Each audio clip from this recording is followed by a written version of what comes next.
Well, good afternoon, and I greatly appreciate the opportunity to talk about the Coast Guard's work in the Arctic.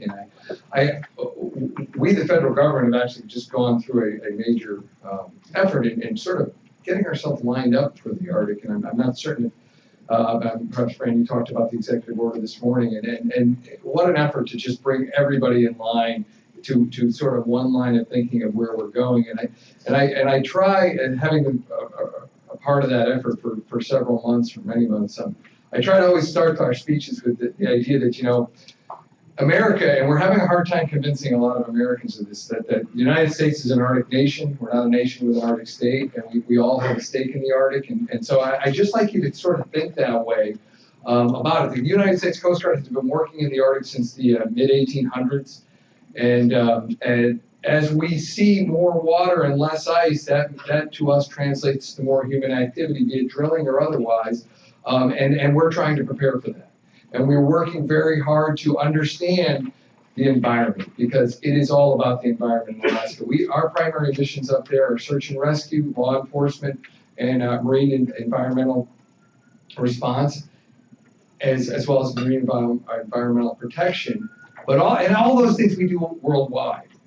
But it gets a little different when you're doing it north of the Arctic Circle. You know, do your radios work as the way they used to work? Picking up oil in really cold water might be a little different than it was off Deepwater Horizon down in the Gulf of Mexico. And so that is where we really need the science. We need to better understand how the environment affects what our operations are, because we are charged to do those operations worldwide. If there are people there fishing, if there are people there drilling, if there's transits going through, we're all reading about this 1,000-person cruise ship that may take itself through the Northwest Passage in 2016. What are the mass rescue implications of that?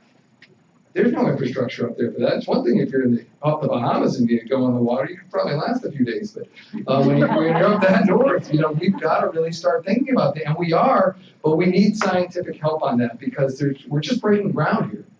And, you know, we started thinking about this a couple of years ago, and the Coast Guard put out its Arctic strategy in 2013, about a couple months after the National Strategy for the Arctic region was put out. And we're focusing on three main areas. One is improving awareness. I mean, if you're going to respond, you got to know what's going on up there.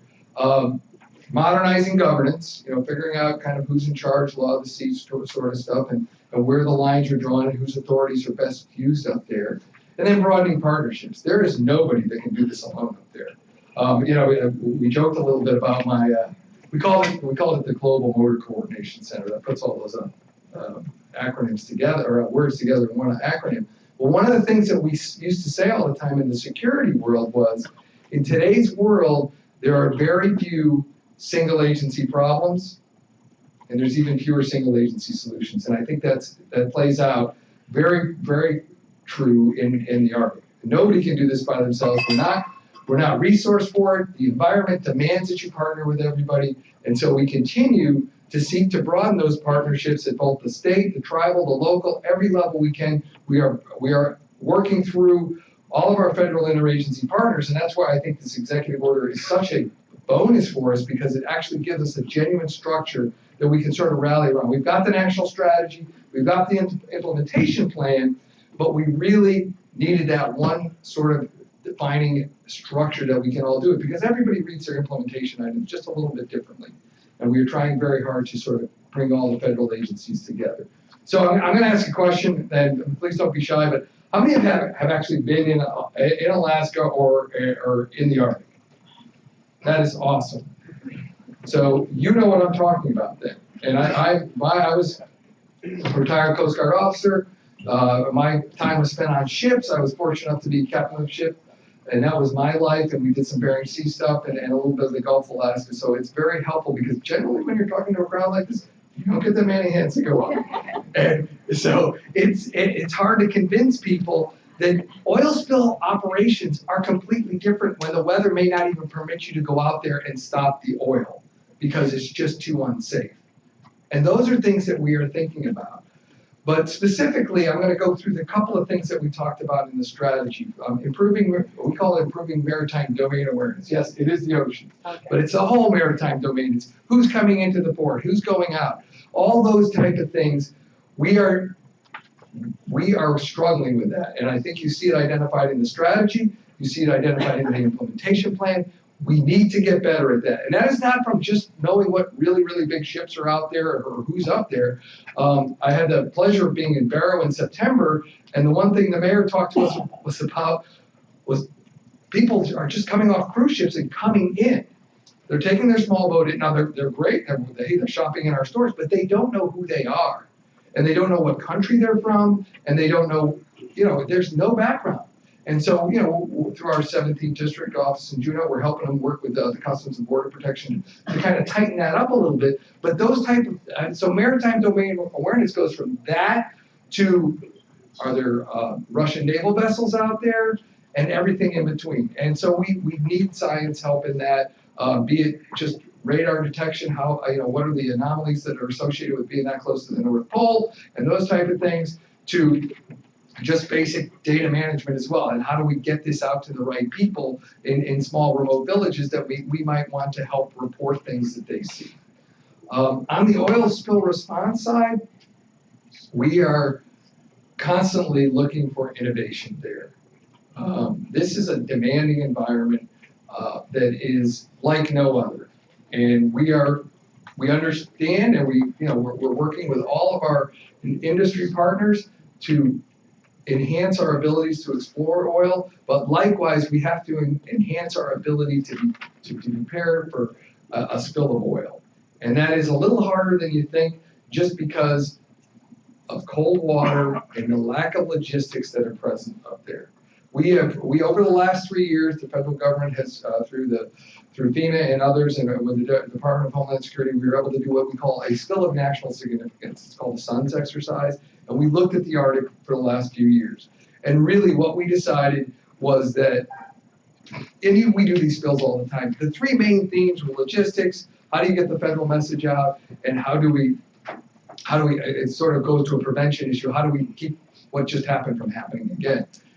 Not uncommon themes for all the other SUNs we've done in different areas, just a lot more, I guess, dramatic in its effects, because when you look at the logistics, your closest deep water port to where we'll be drilling, or perhaps where we'll be transiting, is Dutch Harbor most likely. It's not a day away, it's not 2 days away, it's 3 or 4 or 5 days away.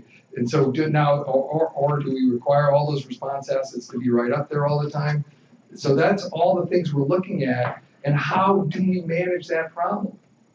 And how does the science help us to determine, can you do dispersants? And do dispersants have the same effect in cold water that they did in warm water?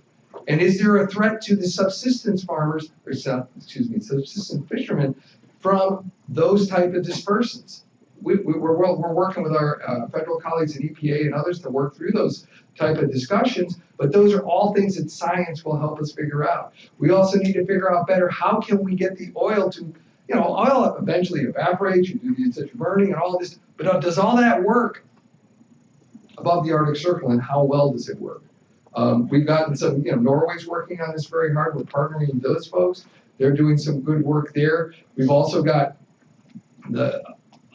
a consortium of folks working through the Arctic Council, and we're looking at oil spill preparedness and oil spill response. And we're putting together, how do we bring these 8 nations together? Because while there's kind of international issues on discussions about what to do and how to do it, there are 2 things, and Amelpap has highlighted this very well, our special representative for the Arctic. There are 2 things that everybody agrees on.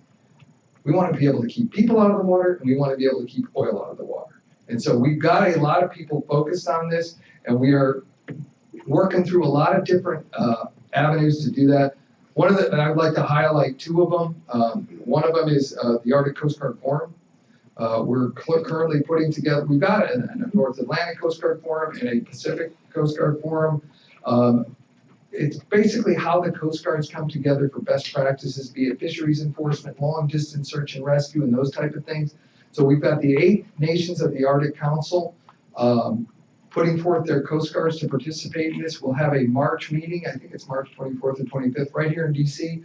We'll have an experts meeting to bring people in And yes, the Russians have been invited and are attending because it is our position, and the administration agrees with us that if the Russians aren't at the table for these types of things, we just can't get work done. And they see this as a common bond that maybe they can work through other issues with, because they, like us, share the same goal: keep people in oil out of the water, or if they get in the water, get them out as quick as possible, both the oil and the people.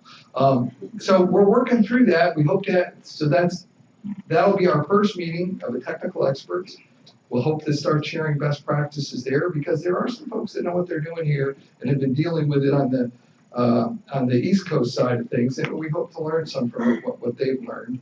And we'll have the heads of the Coast Guard meeting up at our U.S. Coast Guard Academy in September or October, and that'll really get this thing moving forward. The other piece is I have to do one little tiny advertisement for the Coast Guard's Center for Arctic Studies and Policy, which is part of our implementation of our Coast Guard strategy.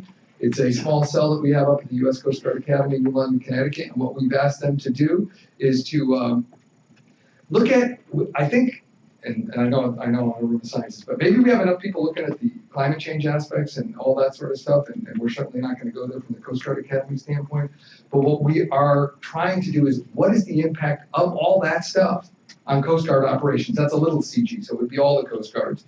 And how do we translate that? And so that's what we've asked them to do. We've got one postdoc fellow up there, and she's doing some good work, and we're hoping to grow that. So if you hear about the CASP or the Center for Arctic Studies and Policy, please take a listen and see if you can partner with them, because we think it's a great institution. We're also working closely with our DHS Science and Technology folks and the Academic Centers of Excellence, specifically the University of Alaska at Anchorage and the Fairbanks system. We're looking very closely at them for some maritime domain awareness work, and they've been very helpful. Our own Coast Guard Research and Development Center takes advantage of we have an operation that our Pacific area does every year called Arctic Shield. The only way to figure out how to operate up there is to actually operate up there. We're doing it seasonally right now. So we send the ships up there, the Heelys up there. We've got research folks on that. We've also got some of our law enforcement cutters and aircraft. We'll stage out of Barrow or maybe Dead Horse and just see how it works. And so we're trying to learn as much as we can, and we're relying on the R&D Center, our Coast Guard R&D Center and DHS S&T to sort of channel some of that stuff. Because there's a lot you can learn, but if you're not learning it in a disciplined way, it really doesn't do as much good. So hopefully I've covered sort of the waterfront, if you will. I'm very much open for questions on specific items of where we're trying to go, but there's a lot of help that we need in learning how to operate up there, because we only see our operations increasing and not decreasing. And you've already heard about one reason why, and I think you're going to hear about more. So thank you very much.